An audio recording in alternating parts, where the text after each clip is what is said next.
When you come from a different background, you have to assimilate into a new culture.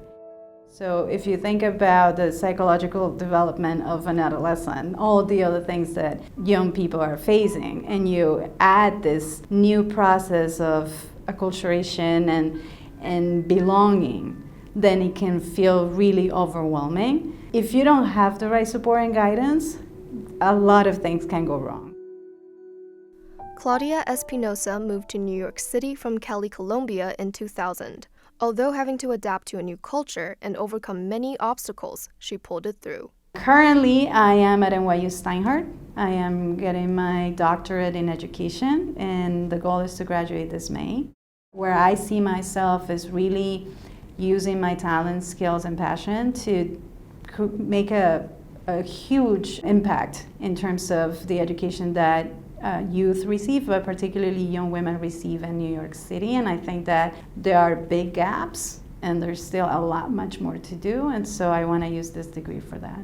Back in 2012, when Espinosa was still earning her master's degree in public administration from NYU Wagner, she developed the nonprofit organization Latinas on the Verge of Excellence, L.O.V.E mentoring program. From volunteering to receiving funding, L.O.V.E has kept growing for the past 11 years to empower young immigrants, especially young women.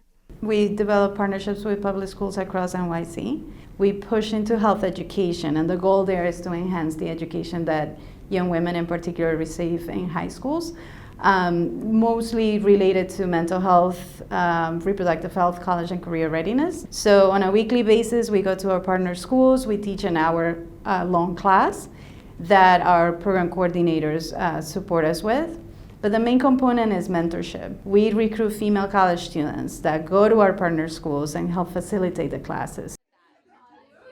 When you have your relationships are kind of stable, that brings you peace. Okay?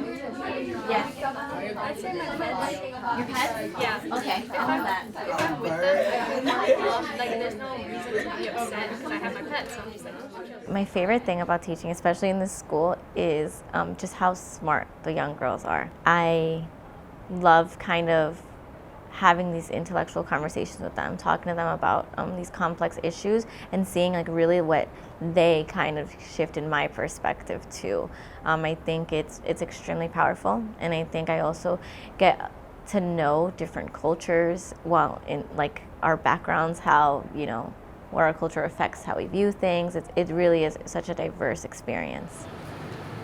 Is there a specific person or incident that inspired you to do this? I worked for an organization many years ago, and the population I was supporting were young Latinas.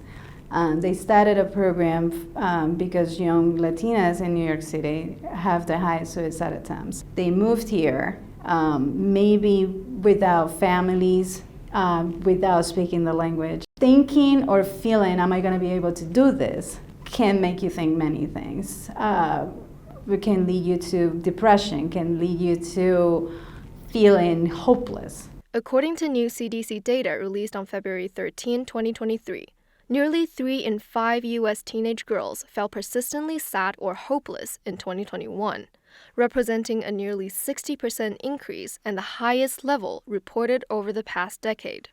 Who was your role model, or who supported you when you felt really hopeless at that time? So I grew up in a supportive family. I had the fortune of getting a good education in Colombia. So I had that, I would say, those pillars that many of the young women that we support don't have. And also being part of the same community, I felt that I wanted to do something to change that reality. And there are also a lot of students of color, and especially women of color, who are kind of struggling and facing self-doubts in college, who want to be entrepreneurs like you. What is some advice that you want to give to them? Well, first, to be extremely clear about what you want to do, because it is very important. So being very clear about what is that specific purpose, what makes your idea different. One thing I can tell you is that people have 10 seconds of attention, and if you're not clear in what you want, you lost those 10 seconds. So I would say that to any woman from any background, it doesn't matter. Just be very clear about what you want. And then after you have determined what it is, go get it, because you can do it.